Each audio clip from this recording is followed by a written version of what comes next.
का नाम ये कंबोधिलाल है, कैसा ही रंगो रूप है पैसा ही माल है।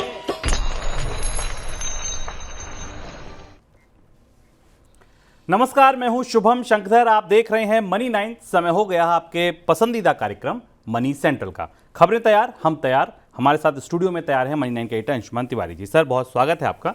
अंशुमान जी से चर्चा शुरू की जाए, खबरों पर विश्लेषण किया जाए। उससे पहले आपको बता दें आज शामिल कौन सी बड़ी खबरें हैं इस शो में। तो शुरुआत आज करेंगे एक तिलहन की खबर के साथ।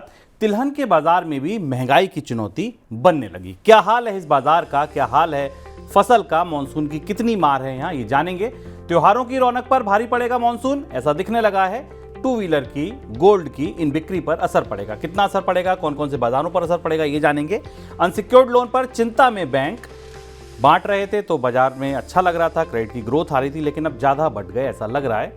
अब समस्या ये है कि इनकी प्रोविजनिंग कैसे की जाए, समस्या ये है कि इनको वापस कैसे लाया जाए। अनसिक्योर्ड बैंक पर क्या क्या चिंताएं हैं, कितनी गहरी चिंता है, ये जानेंगे।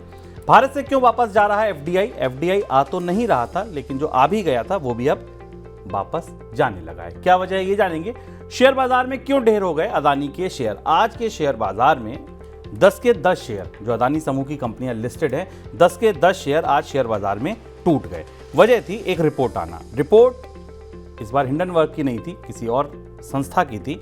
कौन सी रिपोर्ट थी, क्या उस रिपोर्ट में कहा गया, इस समय रिपोर्ट का आना कितना मायने रखता है, कितने संदर्भ इसके इस रिपोर्ट के इस समय है, ये सब कुछ जानेंगे दिन की सबसे बड़ी खबर में। और संकट से निकलने के लिए नई कोशिशें कर रहा चीन का संकट लगातार गहरा हो रहा है। बात यहां तक पहुंच गई है कि वहां की एक बड़ी एनबीएफसी बैंकरप्ट हो गई, दिवालिया हो गई। अब प्रॉपर्टी बाजार में, फाइनेंस के मार्केट में, वित्तीय बाजार में, बैंकों में, एनबीएफसी में संकट फैल रहा है, संक्रमण की तरह आगे बढ़ रहा है। कैसे रुकेगा, कैसे थमेगा, चीन क्या सोच रहा है, चीन क्या कर रहा है, ये सब कुछ भी जानेंगे आज दिन की दूसरी बड़ी खबरों में। शुरुआत करते हैं चीनी की खबर के साथ। चीनी के निर्यात पर लगी रोक को आगे बढ़ाया जाए या नहीं बढ़ाया जाए, इस पर फैसला अक्टूबर में हो सकता है। सरकार पहले गन्ने की फसल का आकलन करना चाहती है, देखना चाहती है कि मौसम की मार से असर की फसल तो प्रभावित नहीं होगी तो कितनी होगी। उसके आधार पर चीनी उत्पादन का आकलन किया जाएगा और तय किया जाएगा कि देश से चीनी का निर्यात खोला जाए या भी नहीं। सर, मौजूदा नीति लागू रहेगी या आपको लगता है निर्यात खुलेगा? चीनी के निर्यात को लेकर सरकार असमंजस में है। ये माना जा रहा है कि मानसून का जिस बार का स्वभाव है, जिसमें बारिश शुरुआत में हुई थी, उसके बाद अब सूखे की स्थिति बन रही है, ये स्पष्ट नहीं है शुभम की यील्ड कितनी होगी, चीनी का उत्पादन कितना होगा, गन्ने से कितनी चीनी बनाई जा सकेगी। और स्थिति शायद अक्टूबर में जब कुछ आंकड़े आने लगेंगे क्रशिंग के, जब क्रशिंग सीजन शुरू होता है, जो पेराई सत्र कहा जाता है चीनी का, वो शुरू होता है, उसके बाद ये अनुमान होना शुरू होगा कि चीनी का निर्यात खोला जाए कि नहीं। पर संकेत ये है कि जो गन्ना उत्पादक प्रमुख राज्यों में महाराष्ट्र की हालत सबसे ज़्यादा खराब है। महाराष्ट्र का आधे से ज़्यादा हिस्सा सूखे की स्थिति में है, बल्कि वहाँ क्लाउड सीडिंग की भी बात हो रही है, जिससे कि बारिश कृत्रिम रूप से कराई जा सके। तो अगर महाराष्ट्र में सूखा गहराता है, पानी की कमी गहराती और मानसून जो जिस तरह से बिखर रहा है और अब अगस्त खत्म हो रहा है, तो फिर चीनी का निर्यात खुलने की गुंजाइश ना के बराबर है। सरकार सोचिए इधर देखती होगी तो उसे दिखता होगा टूटता हुआ निर्यात, तो लगता होगा यार जो चीज़ें निर्यात हो रही हैं उनका खोला जाए निर्यात, और निर्यात को थोड़ा सहारा दिया जाए। लेकिन जब इधर देखती होगी तो दिखता होगा उसे बिगड़ता हुआ मॉनसून, और इस बिगड़ेल मॉनसून की वजह से प्रभावित होता उत्पादन। तो फिर चीनी का भी निर्यात खुलेगा या नहीं खुलेगा, इस पर फैसला अक्टूबर में पता चलेगा। मॉनसून फिलहाल क्या कर रहा है? अगस्त के दौरान मॉनसून की बरसात में आई कमी की वजह से खरीफ फसलों की उपज घटने की आशंका बढ़ गई है। कहीं से भी अच्छी खबर नहीं है। आप फूड की किसी भी दुकान पर चढ़िए, आप तिलहन की दुकान पर चढ़िए, आप चीनी की दुकान पर चढ़िए, आप अनाज की दुकान पर चढ़िए, महंगाई का बोर्ड हर जगह लगा है। अगस्त के दौरान देश भर में सामान्य के मुकाबले 33% कम बरसात हुई। कई राज्य ऐसे हैं जहां बरसात की कमी 50% से ज़्यादा है। महाराष्ट्र में सामान्य के मुकाबले 60% कम बरसात हुई है। महाराष्ट्र कितना इंपॉर्टेंट है अभी अंशुमान जी ने बताया। शुगर केन ले लीजिए, हॉर्टिकल्चर ले लीजिए, सबके लिए महाराष्ट्र बड़ा राज्य है। वहां पर 60% कम बरसात दर्ज की गई है। अगस्त में कम बरसात की वजह से पूरे मानसून सीजन में बारिश की कमी बढ़कर अब 9% पहुंच गई है। 1 जून से 30 अगस्त तक देश में औसत 628.7 मिलीमीटर बरसात हुई है। होनी कितनी चाहिए थी? 693.9 मिलीमीटर। बरसात की कमी की वजह से खरीफ उत्पादन घटने की आशंका जताई जा रही है, और खरीफ का उत्पादन घटा तो उसका असर अर्थव्यवस्था पर पड़ेगा। पहले ही भड़की हुई महंगाई और बढ़ सकती है, स्पेशली खाद्य महंगाई। सर, अब यहाँ से मानसून की आपको क्या तस्वीर बनती दिख रही है? मानसून का की जिस तस्वीर पे हम लगातार नज़र बनाए हुए हैं, हम आपको बराबर बता भी रहे हैं। अब अगर इस समय भारत में आप मानसून का नक्शा देखें, भारत में रेनफॉल का, और इस नक्शे को अगर आपने जुलाई के अंत में देखा हो तो आपको ये दिखाई देगा। ये नक्शा आपके सामने है। अगर आपने जुलाई की शुरुआत के अंत में इस मैप को देखा होता शुभम, तो ये सारा जो हिस्सा आपको पश्चिम का पूरा हिस्सा दिख रहा है जम्मू कश्मीर से लेकर राजस्थान से लेकर केरल तक का ये हिस्सा। इसमें खासतौर से केरल थोड़ा कम था, पर ये गुजरात के आसपास का महाराष्ट्र का इलाका था जहां अतिवृष्टि की स्थिति थी, जहां पर भारी बाढ़ की स्थिति थी, और सेंट्रल इंडिया में भी थोड़ी बहुत बारिश की स्थिति थी। पर आज लगभग 60% हिस्सा जब फसलें पकने को के स्थिति में है तो डिफिशिएंट रेन में, पीला हिस्सा जो बता रहा है कि बड़ा डिफिशियंसी है, 99 से 60% तक की, 60 से 99% तक की डिफिशियंसी, और लाल हिस्सा ये बता रहा है कि बारिश की कमी 20 से 60% के आसपास है। यानी करीब करीब इस मैप में 60 से 70% भारत का कृषि क्षेत्र पानी की कमी से जूझ रहा है। और यही वो अजीब सी परिस्थिति है जो भारत में बनी है। और शायद भारत ने इस तरीके का फ्लैश ड्राउट, इस तरीके की फ्लैश पानी की कमी पहली बार देखी कि जब 1 महीने पहले जिन इलाकों में बाढ़ थी उन इलाकों में अब सूखे की स्थिति है। और ये मानसून की तस्वीर खरीफ के उपज में चौतरफा, गन्ना, चावल, दलहन और तिलहन, इन चारों को, और इसके साथ जो बाकी फसलें हैं कपास वगैरह, उन पर भी असर कर रही है। तिलहन के मामले में ज़्यादा चिंता है, उस पर शुभम आपको कुछ और जानकारी भी देंगे। खरीफ सीजन में सबसे ज़्यादा पैदा होने वाले तिलहन, सोयाबीन पर भी कम बरसात की मार पड़ रही है। सोयाबीन उद्योग के संगठन सोपा का कहना है कि सभी प्रमुख सोयाबीन उत्पादक राज्यों में अगर तुरंत बारिश नहीं हुई तो सोयाबीन की पैदावार घट जाएगी। बारिश की कमी की वजह से मध्य प्रदेश, महाराष्ट्र और राजस्थान में सोयाबीन की फसल पर मार पड़ने की आशंका है। इन तीनों राज्यों में सोयाबीन का अधिकतर उत्पादन होता है। सर, तिलहन के मोर्चे पर भी अब महंगाई दिखने लगी है। और 8 साल का सबसे खराब मानसून सबसे ज्यादा भारत की उस फसल को प्रभावित करने वाला है जहां वैसे भी आयात निर्भर थे तिलहन को। पिछले पूरे साल अगर आप मनी सेंट्रल देखते रहे तो लगातार आपको तिलहन के आयात की खबरें बताते रहे। सरकार लगातार कभी आयात की मूल्य बदलती है, कभी उसके स्टॉक लिमिट लगाती है, कभी प्रोत्साहन देती है आयात के लिए।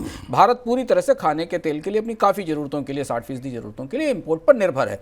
और अब तिलहन के मोर्चे से जो खबर आ रही है, 60 साल के सबसे कमज़ोर मानसून को लेकर ये जो ड्राइनेस या जो सूखे की संभावना हमने आपको दिखाई है, ये तिलहन का आयात बढ़ाने के तौर पर सामने आएगी। और भारत में जैसे जैसे मानसून के पिछड़ने की, कमजोर होने की और सूखे की संभावनाएं बढ़ना शुरू होती हैं, अंतर्राष्ट्रीय बाजार में तिलहन की ऑयलसीड्स की कीमतें बढ़ना शुरू होती हैं, क्योंकि भारत दुनिया के सबसे बड़े इंपोर्टर्स में से है। तो तिलहन का मोर्चा भी अब खाद्य बास्केट में ऐसा दिख रहा है कि महंगाई के नए दौर के साथ आएगा। हालांकि पिछले साल के इंटरवेंशन के बाद बाजार में खाद्य तेल की कीमतों में हमने अभी तक महंगाई में बड़ी बढ़ोतरी नहीं देखी थी। महंगाई के आंकड़े में जो खुदरा महंगाई का आंकड़ा आता है उसमें खाद्य तेल की महंगाई का कंट्रीब्यूशन लिमिटेड था, लेकिन अब खरीफ की फसल के आंकड़े के आधार पर अगर आप देखें तो महंगाई में इसका योगदान बढ़ने वाला है। मॉनसून सीजन में अब तक हुई सामान्य से कम बरसात की भरपाई सितंबर में नहीं हुई तो इसका असर पूरी अर्थव्यवस्था पर पड़ेगा। कम बरसात से खरीफ का उत्पादन प्रभावित होगा और उसकी वजह से ग्रामीण क्षेत्रों में मांग घटेगी। क्यों घटेगी? देखिए, बारिश कम होगी तो उत्पादन कम होगा, उत्पादन कम होगा तो फसल कम हुई, फसल कम हुई तो बिकी कम तो आय कम हुई। अब जब आय कम हुई तो बाजार में खरीदेंगे नहीं तो ये पहिया ऐसे सुस्त पड़ जाएगा। पूरे देश में महंगाई ज़्यादा होने की आशंका बढ़ जाएगी और आशंका जताई जा रही है कि बरसात की कमी रही तो एफएमसीजी प्रोडक्ट की डिमांड कम होगी, साथ में ऑटो बिक्री पर भी असर पड़ेगा।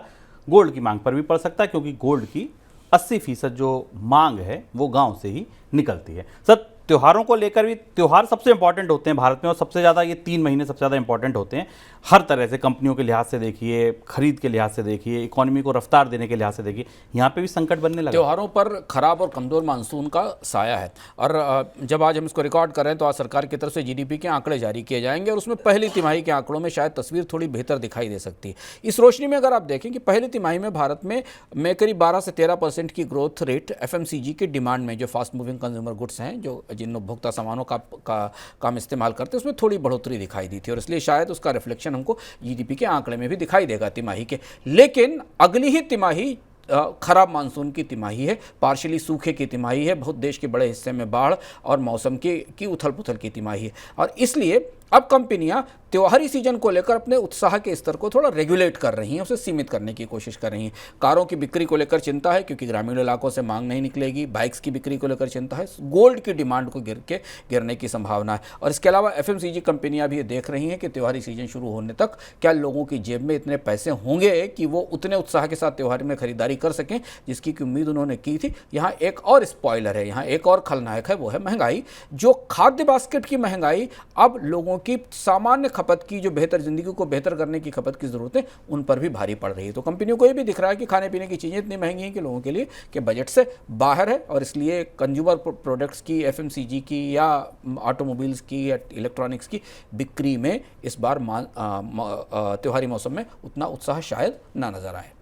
देखिए, ये उत्साह नज़र नहीं आएगा, ये बात है अगली तिमाही की। और इस वित्त वर्ष के, मौजूदा वित्त वर्ष जिसमें हम चल रहे हैं, इसकी पहली तिमाही यानी अप्रैल से जून के नतीजे आ जाएंगे। जीडीपी के नंबर हमें पता चलेंगे। चर्चा ये है, अनुमान जो है वो ये है कि 7.5% से ज़्यादा की जीडीपी दर रह सकती है। हम जब तक ये रिकॉर्ड कर रहे हैं तब तक, क्योंकि आंकड़े आए नहीं हैं, इसके बाद आंकड़े आएंगे, 7.5% के आसपास का अनुमान है।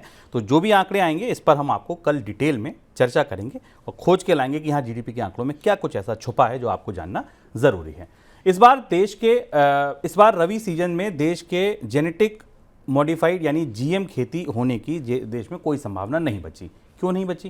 क्योंकि सुप्रीम कोर्ट ने केंद्र सरकार की उस याचिका को खारिज कर दिया जिसमें केंद्र सरकार ने जीएम सरसों के पर्यावरण मंजूरी के आदेश पर रोक लगाने को हटाने की मांग की थी।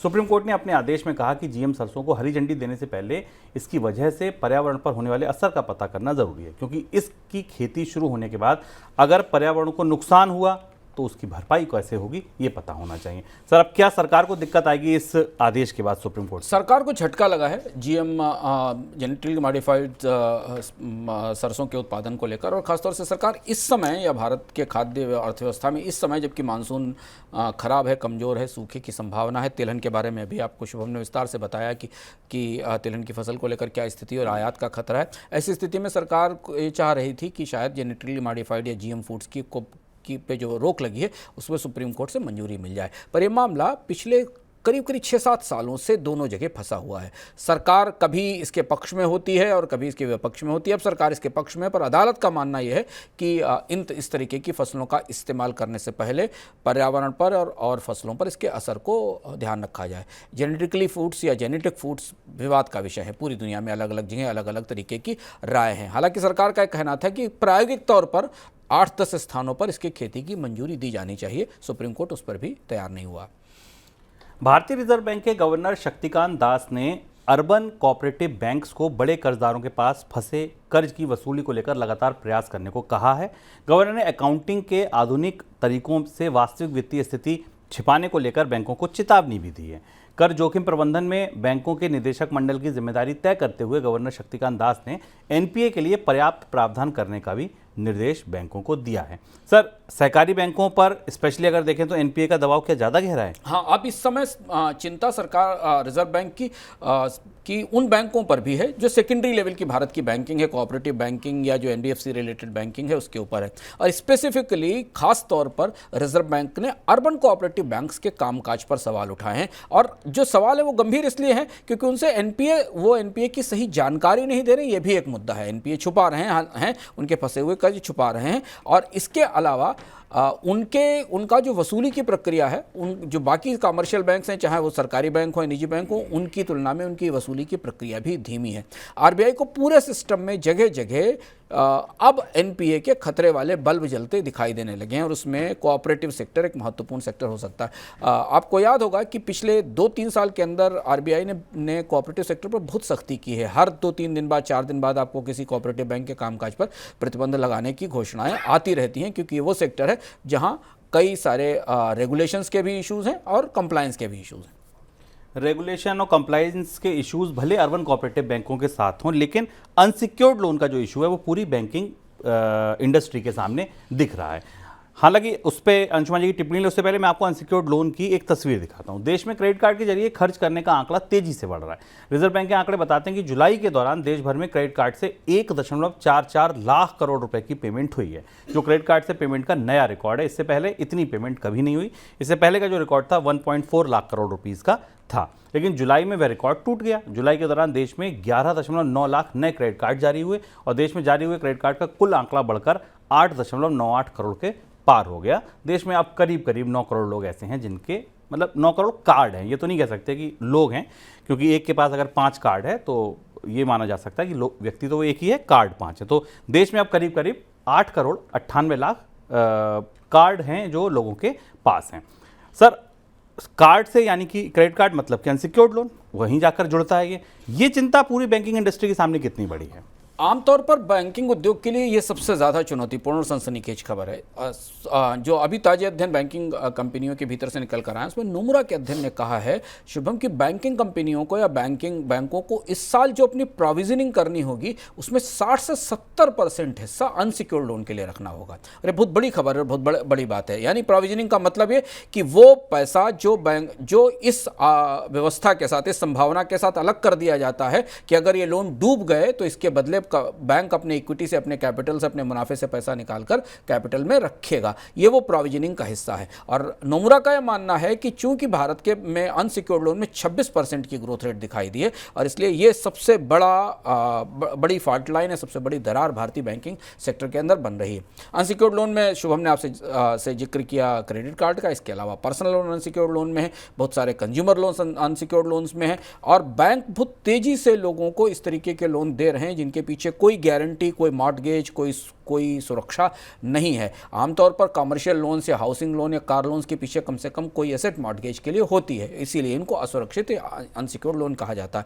और रिजर्व बैंक, अगर आप ध्यान दें तो पिछले 3-4 महीने से लगातार बैंकों को अलग अलग तरीके से कह रहा है। पर नोमुरा की रिपोर्ट चौंकाने वाली है कि 60% टोटल प्रोविजनिंग का, बड़े प्राइवेट सेक्टर के बैंकों का 60% हिस्सा उनके प्रोविजनिंग का केवल अनसिक्योर्ड लोन के पीछे जाएगा। खतरा है वहां पर। एक तरफ देश में प्रत्यक्ष विदेशी निवेश यानी एफडीआई में गिरावट देखी जा रही है और दूसरी तरफ एफडीआई पहले से जो देश में आ चुका है वो भी अब बाहर जाने लगा है। जुलाई के दौरान देश से 1.85 अरब डॉलर का एफडीआई बाहर गया, जो जून में बाहर गए एफडीआई के मुकाबले 73% ज़्यादा है। इससे पहले जून तिमाही के दौरान देश में एफडीआई इनफ्लो में भी 34% की भारी गिरावट देखने को मिली थी। सर, ये जो पहले से एफडीआई आया हुआ था ये बाहर क्यों जाने लगा? ये थोड़ा सा चौंकाने वाला ट्रेंड है और अभी ये स्पष्ट नहीं, क्योंकि हमारे पास 1-2 महीने के आंकड़े हैं, लेकिन अगर ये स्थायी तौर पर आगे होता है तो फिर ये कहा जाएगा कि भारत में जो एफडीआई आ रहा था वापस जा रहा है। पर जो आंकड़े हमारे पास हैं, जो भी आरबीआई के डेटा से निकल कर आते हैं, जो आउटबाउंड एफडीआई है उसमें से 3 बड़े हिस्से में ये पैसा बाहर गया है 3 मुख्य उद्देश्यों के लिए। एक तो इक्विटी खरीदने के लिए, इसका मतलब है कि भारतीय कंपनियां, भारतीय निवेशक, भारत में काम करने वाले लोग वाला जो निवेशक वर्ग था वो बाहर इक्विटी में निवेश कर रहा है। दूसरा लोन्स पे कर रहा है और तीसरा गारंटीज ले रहा है। इन 3 प्रमुख स्रोतों के जरिए आया हुआ एफडीआई वापस जा रहा है। चूंकि भारत के एफडीआई में लगातार गिरावट दिखाई दे रही है, इसलिए यह खबर थोड़ी चिंता पैदा करने वाली है कि क्या ये ट्रेंड रिवर्स तो नहीं हो रहा है, एफडीआई का इनफ्लो एफडीआई के आउटफ्लो में तो नहीं बदल रहा है। हमें इंतजार करना पड़ेगा आरबीआई के आंकड़ों का। 1 तिमाही के आंकड़ों के बाद ये तस्वीर स्पष्ट हो पाएगी, लेकिन अगर आउटफ्लो बढ़ता है इनफ्लो की तुलना में तो फिर ये चिंता की बात होगी। एलपीजी उपभोक्ताओं को राहत देने के लिए सरकार ने रसोई गैस सिलेंडर की कीमतों में 200 रुपये प्रति सिलेंडर की कटौती तो कर दी, लेकिन इसका बोझ सरकार खुद नहीं उठा रही। रसोई गैस के भाव में कटौती का बोझ ऑयल मार्केटिंग कंपनियों पर डाला गया है। कंपनियों को अपनी कमाई से सब्सिडी का भुगतान करना होगा। सर, पेट्रोल प्राइसिंग को लेकर सरकार की अब क्या रणनीति रहेगी, क्या संकेत मिल रहे हैं? अब यहाँ से इन तारों को खोलने की जरूरत है, क्योंकि यहाँ से लेकर अगले साल चुनाव तक सरकार को वो सब कुछ करना होगा जो चुनाव की दृष्टि से, चुनाव की लोक लुभावन राजनीति की दृष्टि से जरूरी हो। अब इसके 2-3 फैक्टर समझते हैं। कच्चे तेल की कीमतें $84-85 से ऊपर हैं, रुपए में कमजोरी है, यानी कच्चे तेल में अभी फिलहाल सरकार के भीतर भी और रिजर्व बैंक के स्तर पर भी किसी बड़ी कमी की संभावना नहीं है कि कच्चे तेल की कीमतें $85 से टूटकर $60-70 पर आ जाएंगी। ऊपर जाने के खतरे ज़्यादा हैं जो बने हुए हैं। अब सरकार ने पिछले 1 साल में 2 साल में सस्ते कच्चे तेल के आयात के बाद भी, बीच में कच्चे तेल की कीमतें कम होने के बाद भी कीमतों में कोई कटौती नहीं की थी। कीमतें बढ़ी थी या कीमतें स्थिर रही थी। पहली बार ऐसा हुआ है जब एलपीजी की कीमतों में कमी की गई है। और इस कमी में एक महत्वपूर्ण तथ्य जो सरकार की तरफ से संकेत के तौर पर दिया गया कि अब सरकार अपने बजट से कंपनियों को इस कमी के लिए कोई सब्सिडी नहीं देगी, केवल उज्ज्वला की सब्सिडी सरकार की तरफ से दी जाएगी। यानी तेल कंपनियों को अब यहाँ से लेकर चुनाव तक चुनावी राजनीति का बोझ अपने सर पर उठाना पड़ेगा। वो खर्चा उन्हें अपने बजट से देना पड़ेगा। सरकार हो सकता है इसके बाद पेट्रोल डीजल की कीमतों में भी कमी करे, जैसे एलपीजी की कीमतों में कमी की गई। कच्चा तेल 85 हो या 90 हो, कीमतें बढ़ने की संभावना नहीं है। कीमतों में कटौती अगर सरकार करेगी तो उसके लिए तेल कंपनियों के खाते से, तेल कंपनियों ने के पास जो रिजर्व है उससे पैसा जाएगा। आप ये भी कह सकते हैं कि तेल कंपनियों ने पिछले 2 साल में के 1.5 साल की अवधि में अपने सारे मार्जिन रिकवर कर लिए थे और उसके बाद उनकी रिकवरी अच्छी थी। लेकिन अब तेल कंपनियां इसका बोझ उठाएंगी, कम से कम एलपीजी के मामले में तो ये स्पष्ट दिखाई दे रहा है। आगे बढ़ते हैं दिन की सबसे बड़ी खबरों की तरफ।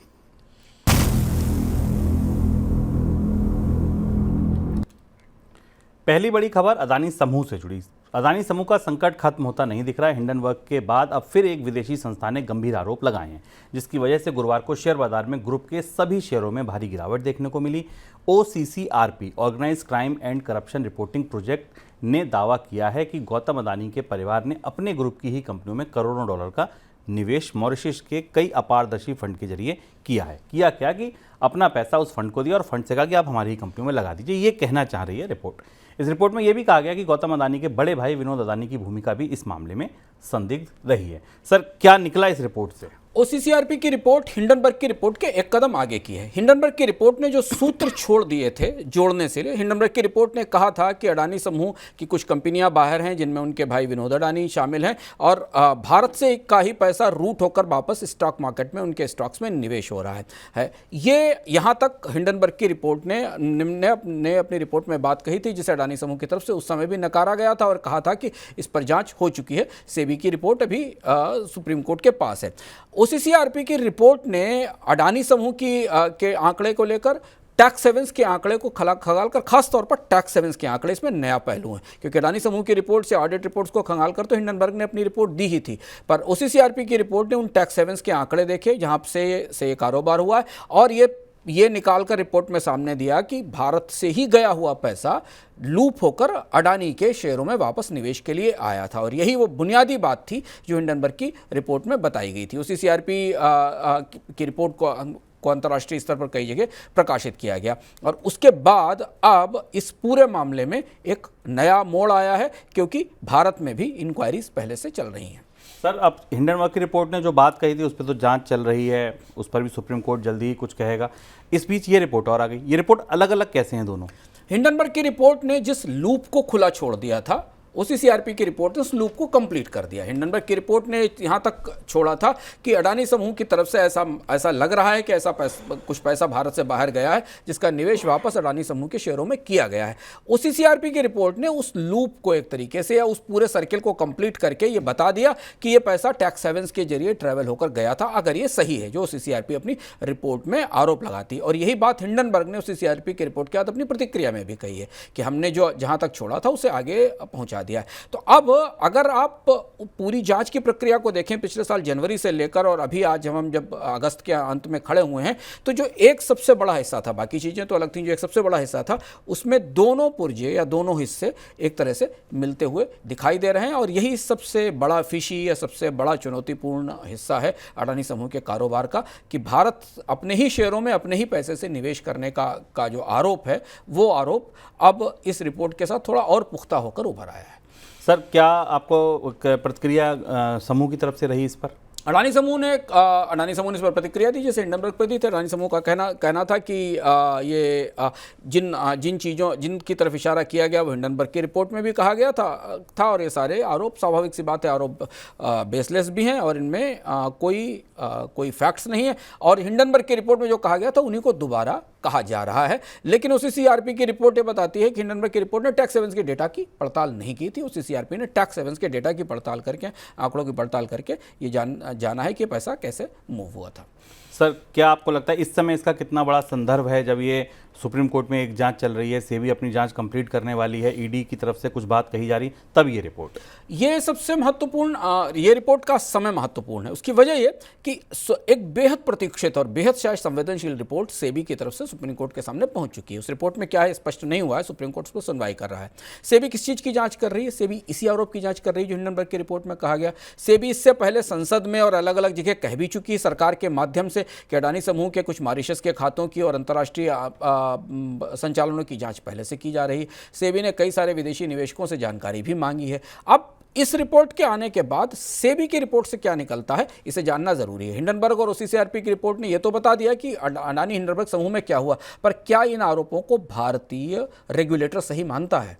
और एक तरह से ये रिपोर्ट सेबी की पूरी भूमिका को क्वेश्चन मार्क में रखती है और इसीलिए इसकी समय महत्वपूर्ण है। अगर सेबी अपनी रिपोर्ट में ये सारे आरोप गलत मानती है तो एक दूसरे तरीके के सवाल उठना शुरू होंगे, और अगर सेबी इसे सही मानती है तो उसे कुछ कार्यवाही इस रिपोर्ट में सिफारिश करनी होगी। तो वो जो दस्तावेज प्रस्तुत किया गया है उस दस्तावेज के भीतर क्या है इस बात पर निर्भर होगा, और इसलिए इस समय ओसीसीआरपी की रिपोर्ट का जो कॉन्टेक्स्ट है, जो संदर्भ है, वो शायद हिंडनबर्ग की रिपोर्ट से ज़्यादा बड़ा है, क्योंकि हिंडनबर्ग की रिपोर्ट तो आरोप थी, उस आरोप की जांच होकर रिपोर्ट पहुंच चुकी है, और तब उस आरोप की और जांच का जो एक खुला हुआ हिस्सा था जिसके बारे में पता नहीं था, उसे जोड़ने के लिए भी एक रिपोर्ट सामने या एक इन्वेस्टिगेशन सामने आ गया है। तो इसलिए अब सब कुछ उस सेबी की उस रिपोर्ट पर निर्भर होगा कि क्या सेबी ये मान रही है। सवाल एक, क्या अडानी समूह के भाई विनोद अडानी इस तरीके के संचालनों में संचालन कर रहे थे जिसमें भारत का से पैसा बाहर गया और टैक्स हेवन और मॉरिशस से रूट होकर भारत में निवेश के लिए आया? सवाल नंबर 2, वो कौन से और एजेंसियां थीं, वो कौन से ऐसे निवेशक थे, वो कौन से FDIs थे जिनका इस मामले में इस्तेमाल किया गया? और नंबर 3, इसकी जब से जांच चल रही उस मामले में अडानी समूह ने इन सवालों को, अगर सेबी ने कोई सवाल पूछे तो अडानी समूह ने इसके जवाब में सेबी को क्या बताया? और नंबर 4, अगर ये सब हुआ तो मार्केट रेगुलेटर अडानी समूह के खिलाफ किस तरीके की कार्रवाई करेगा, क्या फैसला लेगा? ये 4-5 बड़े सवाल हैं जिनका जवाब हमें शायद अब सेबी की रिपोर्ट से मिलेगा। एविएशन सेक्टर से जुड़ी दो और खबरें। एविएशन रेगुलेटर DGCA ने एयर इंडिया के हैदराबाद स्थित एयरबेस सिम्युलेटर फैसिलिटी निलंबित कर दी है। मुंबई में भी एक दिन पहले बोइंग सिम्युलेटर यूनिट को निलंबित कर दिया गया है। रेगुलेटर को अपनी जांच में कुछ खामियां मिली थी, जिसके बाद ये फैसला लिया गया। वहीं इंडिगो एयरलाइन के 2 एयरक्राफ्ट के इंजन में आई समस्या को देखते हुए रेगुलेटर DGCA तकनीकी मूल्यांकन कर रहा है, टेक्निकल जांच कर रहा है। इसकी बता दें, मंगलवार को इंडिगो की 2 उड़ानें कोलकाता से बेंगलोर और मदुरई से मुंबई में इंजन संबंधी समस्या का सामना करना पड़ा था। सर, किस तरीके की खामियां पकड़ी जा रही हैं? ये एयर इंडिया को लेकर चुनौती थोड़ी ज़्यादा है। DGCA लगातार एक दूसरी जांच में, इससे पहले एक जांच और आई थी जिसको हमने मनी सेंटर में आपको बताया था कि एयर इंडिया के टारमाक ऑपरेशंस में, बैगेज ऑपरेशंस में और बाकी ऑपरेशंस में ऐसी रिपोर्ट DGCA को भेजी गई थी जो फर्जी थी, जो सही नहीं थी। और इसके बाद ये थोड़ी सी चिंताजनक बात है, एयर इंडिया अपने पायलट्स को जिस सिमुलेटर के जरिए ट्रेनिंग देती है जो है, उस सिमुलेटर में कई सारी डिफिशियंसीज पाई गई और DGCA ने अब ट्रेनिंग के लिए उस सिमुलेटर का इस्तेमाल बंद कर दिया है। अब यहाँ से सवाल ये उठ रहा है कि क्या जो पायलट उसमें ट्रेंड किए गए हैं उनकी ट्रेनिंग ही सही नहीं है, तो क्या उन पायलट्स को फ्लाई करने की जहाज उड़ाने की अनुमति दी जाएगी कि नहीं? और अगर DGCA सख्ती के साथ नियमों के तहत उनकी फ्लाइंग रोकता है या उस पर प्रतिबंध लगाता है तो एयर इंडिया को अपनी उड़ानें संचालित करने में बाधा पड़ेगी, क्योंकि पायलट्स की कमी होगी। दूसरी तरफ इंडिगो का मामला तकनीकी तौर पर इंजनों में खराबी का है, जिसकी जाँच शुरू हुई है। आर्थिक वृद्धि को बढ़ावा देने के लिए चीन के बैंक डिपॉजिट रेट में और कटौती करने पर विचार कर रहे हैं। अर्थव्यवस्था में रफ्तार लाने के लिए अपने मार्जिन को बचाने के लिए चीन के सबसे बड़े सरकारी बैंक साल में तीसरी बार डिपॉजिट रेट घटा सकता है। Industrial and commercial bank of China limited, China construction bank Corp और अन्य बैंक विभिन्न अवधियों में जमाओं पर 5 से लेकर 20 आधार अंक यानी बेसिस पॉइंट की कटौती कर सकते हैं। दूसरी ओर चीन के NBFC सेक्टर में डिफॉल्ट्स के मामले बढ़ रहे हैं। जिंगुआ ट्रस्ट चीन का पहला NBFC है जो दिवालिया हो चुका है। सर, इस संकट से निकलने के लिए अब नई कोशिशें क्या हैं चीन की? जिसका डर था चीन में वही बात हो रही है। चीन में शैडो बैंकिंग है, चीन का जो NBFC है वो बड़ा हिस्सा है चीन के प्रॉपर्टी मार्केट को फंड करने का। भारत में भी किसी दौरान देवान हाउसिंग या IL&FS के दौरान तक भारत की भी स्थिति ऐसी हुआ करती थी। फिर यहाँ IL&FS तो देवान हाउसिंग का एक्सप्लोजन हमारे सामने आया। बहुत सारे लोग ये मान रहे हैं कि चीन के NBFC में चैलेंज चीन का लीमन मूवमेंट हो सकता है, क्योंकि चीन की पूरे प्रॉपर्टी मार्केट को वहाँ के शैडो बैंक चलाते हैं, जिसमें एक सिटी ट्रस्ट है जिसकी जो कंपनी डिफ़ॉल्ट होने की परिस्थिति में आ गई है। इसके अलावा प्रॉपर्टी कंपनियां पहले से ही डिफ़ॉल्ट हैं, एवरग्रांडे के बारे में हमने आपको बताया। इसके अलावा दूसरी एक कंपनी थी वो भी डिफ़ॉल्ट हो रही है। तो अब प्रॉपर्टी मार्केट जो चीन की अर्थव्यवस्था का सबसे बड़ा हिस्सा है, करीब करीब 36 से 40% हिस्सा रखता है चीन के जीडीपी में, वहाँ चौतरफा समस्याएं दिख रही हैं। कंपनियां भी डिफ़ॉल्ट हो रही हैं कर्ज चुकाने में, और कर्ज देने वाली कंपनियां भी डिफ़ॉल्ट हो रही हैं, यानी एनबीएफसीज और जो शैडो बैंक्स हैं वो भी डिफ़ॉल्ट हो रहे हैं। इलाज क्या है? इलाज के तौर पर 2 बार तो पिछले 2 साल में चीन का बैंक बेल आउट पैकेज दे चुका है, लेकिन अब बात नहीं बन रही है। तो चीन की जो स्थानीय सरकारें हैं, जो राज्यों की सरकारें हैं, जो स्थानीय बैंक हैं, वो प्रॉपर्टी की डिमांड बढ़ाने के लिए जो मॉर्टगेज का कर्ज रेट है, जिसे आप भारत के होम लोन के रेट के तौर पर मान सकते हैं, उसमें कमी के प्रस्ताव कर रही हैं कि जिससे कर्ज सस्ता हो सके और जो लोग घर खरीदना चाहते हैं वो घर खरीदें, और घर खरीदेंगे तो बाजार में डिमांड आएगी। तो जो सरकारें हैं वो बाजार में प्रॉपर्टी की डिमांड बढ़ाकर उसे संभालने की कोशिश कर रही हैं, लेकिन समस्या दूसरी तरफ कंपनियों के कर्ज में ज़्यादा बड़ी दिख रही है, दोनों तरफ से, कंपनियों की तरफ से भी और एनबीएफसीज की तरफ से भी। आगे बढ़ते हैं मनी सेंट्रल झटपट की तरफ।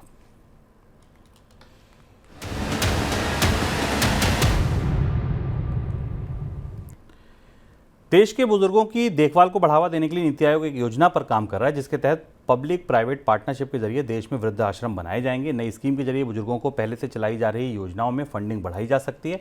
2050 तक भारत में करीब 30 करोड़ ऐसे लोग हैं जिनकी उम्र 60 साल से ऊपर होगी, और वह देश की जनसंख्या का 19% हिस्सा होंगे। टाइम पर घर नहीं मिलने की वजह से देश के लाखों घर खरीदार परेशान हैं। घर खरीदारों के एक संगठन ने सरकार से मांग की है कि ऐसे बिल्डरों को ब्लैकलिस्ट किया जाए जिनके प्रोजेक्ट 2 साल से ज़्यादा समय तक अटके हैं या फिर उनमें काम में देरी चल रही है। यही नहीं, घर खरीदारों ने ऐसे डेवलपरों को नया प्रोजेक्ट लाने से रोकने की भी गुहार लगाई है। मास्टर कार्ड और वीज़ा रिटेलर्स के लिए आने वाले महीनों में कार्ड की फीस में बढ़ोतरी की योजना बना रहे हैं। ऑनलाइन ट्रांजैक्शन के लिए वीज़ा कार्ड से अतिरिक्त शुल्क अक्टूबर में शुरू होने वाला है। इसके बाद अप्रैल में commercial credit card, debit card और प्रीपेड कार्ड के लिए नए शुल्क लागू होंगे। वहीं मास्टर कार्ड के जरिए क्रेडिट कार्ड खरीदारी में एक नया शुल्क अक्टूबर से शुरू होगा। क्विक कॉमर्स प्लेटफॉर्म डुंजो एक बार फिर कर्मचारियों के वेतन भुगतान अक्टूबर तक टालने की घोषणा कर रहा है। नई पूंजी जुटाने के लिए निवेशकों के साथ बातचीत आगे न बढ़ पाने की वजह से कंपनी ने यह फैसला लिया। डुंजो काफ़ी समय से नकदी संकट का सामना कर रही है। कंपनी ने पहले 4 सितंबर तक सभी बकाया भुगतान को करने की बात कही थी। अब कहा है कि निवेशकों से नई पूंजी नहीं मिल पा रही है, इसकी वजह से भाई हम भुगतान नहीं कर सकते। अब बकाया वेतन का भुगतान अक्टूबर के पहले हफ्ते में किया जाएगा। डुंजो रिलायंस के निवेश वाली कंपनी है।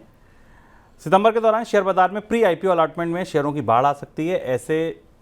ऐसा इसलिए क्योंकि अगले साल 1 महीने में 10 आईपीओ ला चुकी कंपनियों के शेयर का लॉक इन पीरियड खत्म हो रहा है। इसमें CAMS, Concord Biotech, SBFC finance, Happiest Mind, Route Mobile, तमाम ऐसी कंपनियां हैं जिनमें निवेशकों ने शेयर होल्ड करने की डेडलाइन 1 से 29 सितंबर के बीच खत्म हो रही है। प्री आईपीओ में क्या होता है कि कुछ लोगों को शेयर दे दिए जाते हैं, उनका एक लॉकिंग पीरियड होता है, कुछ डिस्काउंट भी दिए जाते हैं, तो इस शर्त पे दिए जाते हैं भैया कुछ दिन तक बेचना मत।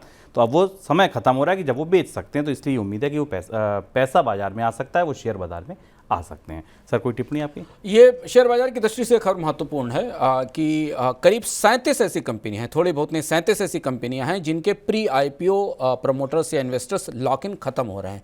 227 करोड़ शेयर अभी से लेकर दिसंबर तक बाजार में बिकने के लिए उपलब्ध होंगे, यानी इनके प्रमोटर्स इन्हें बेचना चाहेंगे। आमतौर पर माना जा रहा है कि जिन कंपनियों के वैल्यूएशन अच्छे हैं या जिनको अच्छी कीमत मिल रही है वहां पर बिकवाली आ सकती है, निवेशक अपनी निकल सकते हैं, बल्कि खराब कंपनियों में भी इनके शेयर स्टॉक्स के रेट्स अच्छे नहीं, वहां भी निकलने का रास्ता बनता दिखाई दे रहा है। तो अगर आप शेयर बाजार में निवेश करते हैं तो इस खबर पर ध्यान में रखिएगा। अगर आपने किसी आईपीओ को ले रखा है जिसका अलॉटमेंट आपको हुआ है तो उसके बारे में आप जरूर ध्यान रखिए कि उसका लॉक इन खत्म हो रहा है और उसके प्रमोटर्स बाजार में शेयर बेचने की तैयारी कर सकते हैं। तो ये था हमारा आज का मनी सेंट्रल। कल फिर मिलेंगे आपसे नए संस्करण के साथ, तब तक के लिए दीजिए इजाजत। नमस्कार।